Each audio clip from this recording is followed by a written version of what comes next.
Hey guys, I was just watching, I think it's Jaredell at Crafty Me. I can't read it from here. I didn't remember her channel name. I just subscribed to her because of the issue that Pat brought to our attention, that somebody was being ugly to her, and I don't understand it at all. I think she's wonderful. And she was just talking about memories of her dad, and it made me think of my grandma, so I thought I would share my grandma with you all. And I don't have a lot of pictures of her because we were dirt poor when I was growing up. I'm not that much better off, but I'm better off than I was when I was growing up, put it that way. You know, we had everything we needed. We didn't go out and get what we wanted. You know, now I can buy things that I want on occasion. So anyway, enough of that. This is my grandma. This is just a little 8x8 album that I did of the pictures that I had of her, and I thought I would share it with you. Hopefully you'll be able to see it. Some of the pictures are a little dark because they're reprints, but this is my grandmother and me when I was like a week old, and she raised me from birth to 18. My mom was young when she had me, and it was an unwed mother, and you know, back in the 60s that was still a big no-no. So, but my grandmother had 9 children, and she had 1 daughter. And so when I was born, she took it as a chance to have another daughter. So she was my ma. That's what we called her, Ma. We didn't say mom or mommy. She was Ma. So that was us in 1964. And then I just wrote this up about my grandma. It says 1964 was only the beginning for my grandmother and I. We spent 18 years together, loving and caring for each other. She taught me a lot about gardening, cooking, animals, nature, the importance of always being friendly and helpful. We did a lot for each other over the years, and in time there was a complete reversal of that care. Her health and memory started to leave her when I was in my teens. It was hard to watch her slip away. I moved to South Carolina in 1982 and have had my regrets about leaving her when she was so ill. But I know that she was happy that I had found happiness with Scott and the joy of motherhood when I had Greg. My first true real love, my grandma, my friend. This was at my grandfather's 70th birthday on June 4th, 1972, on the farm where I grew up. And my siblings had come up to visit at the time. But that's my grandfather. He was very, very strict and stern. There was no joking around with him. There was no affection. He was very strict. But this is my grandparents, and he died when I was about 9. And this is from a family reunion in 1973, and it's going to be hard to see, but this is my grandma with her weird perm. This is her sister Anna, her sister Beatrice, and her sister Norma. Her real name was Rose, but I called her Aunt Norma.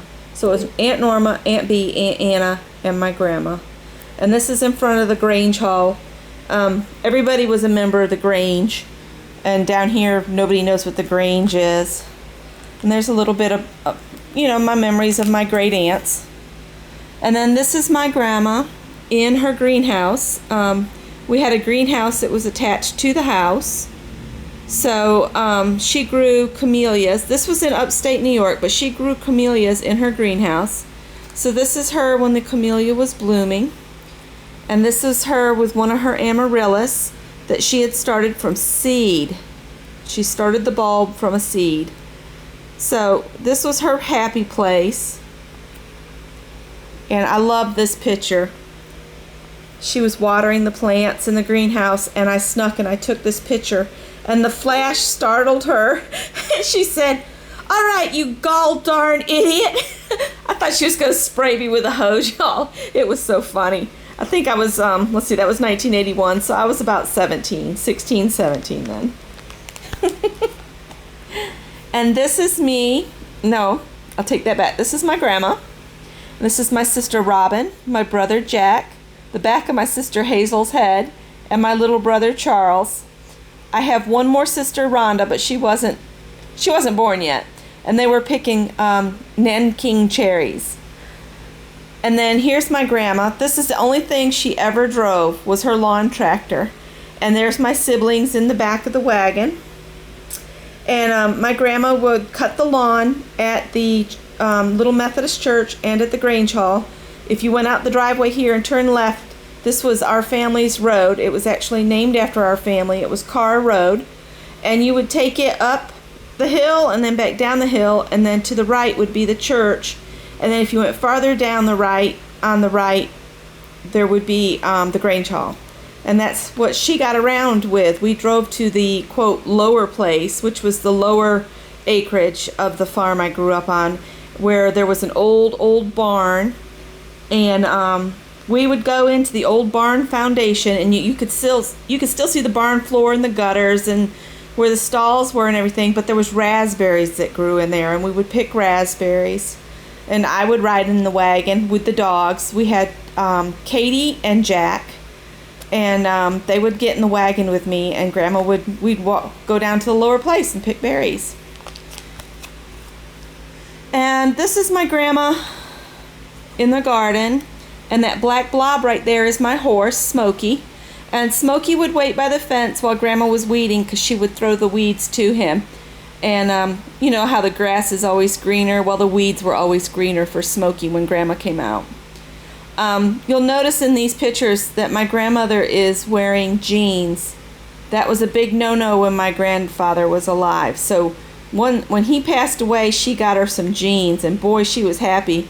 And she would patch those things and patch them and patch them. There was patches on patches, because, you know, that was a lot of money. We were living on what we grew, what we raised, and then her Social Security check, which was like a couple $100s. And that's what we lived on. And we never were hungry. We never were cold or any of that. We heated with wood. And she baked homemade bread. It was a wonderful childhood with my grandmother. And then this is her begonias here, her tuberous rooted begonias. She always planted them next to the house. Now this was in the older house where she raised her 9 children, and there was a smaller house built for her and I later on just down the yard. Like if you walked this way and went down, the little house that I spent my from age 11 to 18 was down there. But this was near her original house, and this was the well that they always used when she was raising children. Then this one here is sad. The flowers were from my cousin Jerry's funeral. He drowned when he was 18. He was attending a party, and he drowned falling out of a boat. So that was sad, but she wanted a memento of the flowers because she thought they were pretty. And these are some of her hollyhocks. And I have a story of this, but it's really sad and it makes me upset, so I'm not going to tell you about it. And then these were more of her flowers here. These are some Christmases of things. My mother had sent her an electric blanket, and that was 1973. And this is a pantsuit she had. And I think my cousin Holly had given her one of those silk roses that were in a clear vase. So that's why she looked so happy. Anything that to do with flowers made my grandmother happy. And this was her on Christmas morning in her long johns and our pitiful little tree that I had walked out into the woods, and I found this pitiful thing and I brought it in because I wanted to get the tree up. So she said, well, go get one. And so I brought that home, and we did the best we could with it. My youngest sister always said we had Charlie Brown trees, but you know, it was a tree to represent the season, and that was all that mattered. And then here's my grandmother opening a present in 1978. Oh, and here she is with that rose. It was a silk rose. Here she is in 1980. This is shortly before she started getting really ill and basically losing touch, you know, not knowing who I was and things like that. So, but we always, when we got our presents, we would put on the item that we got and took a picture, because usually my mother would send things up because she had already moved to South Carolina, and she would send things to us for Christmas, so we'd take pictures so we could send her a copy so she could see that we liked them.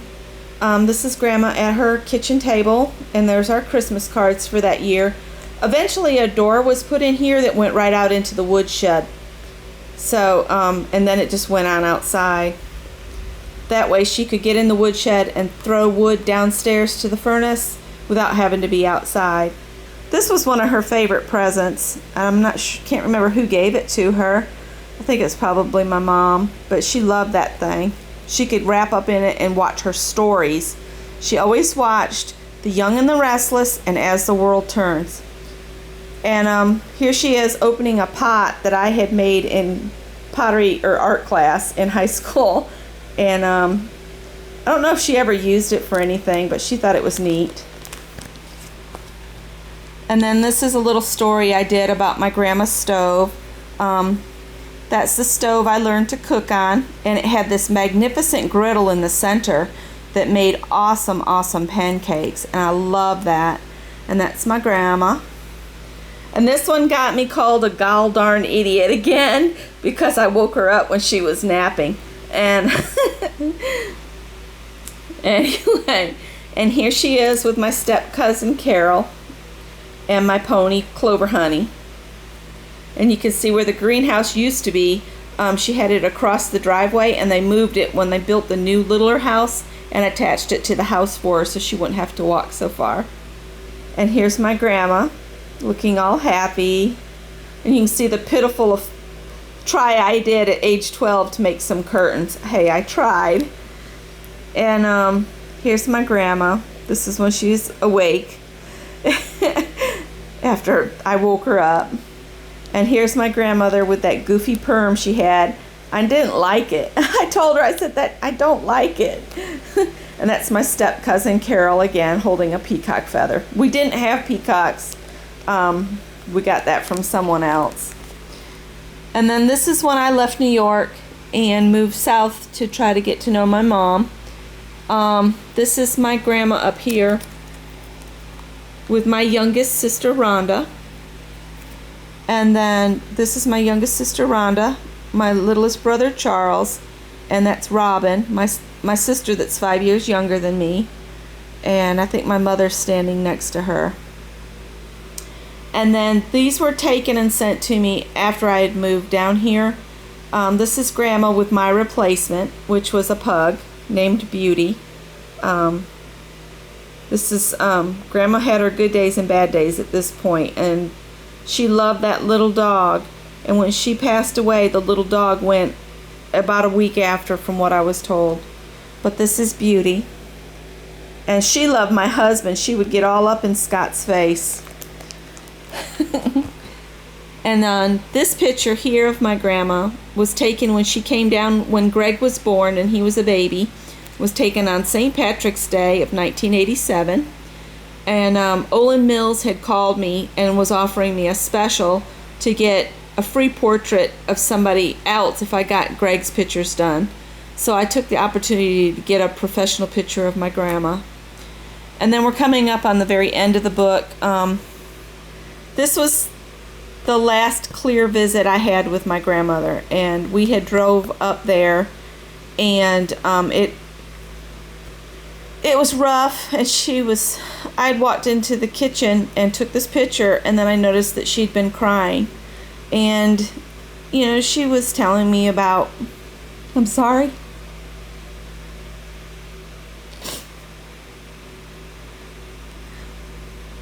She was telling me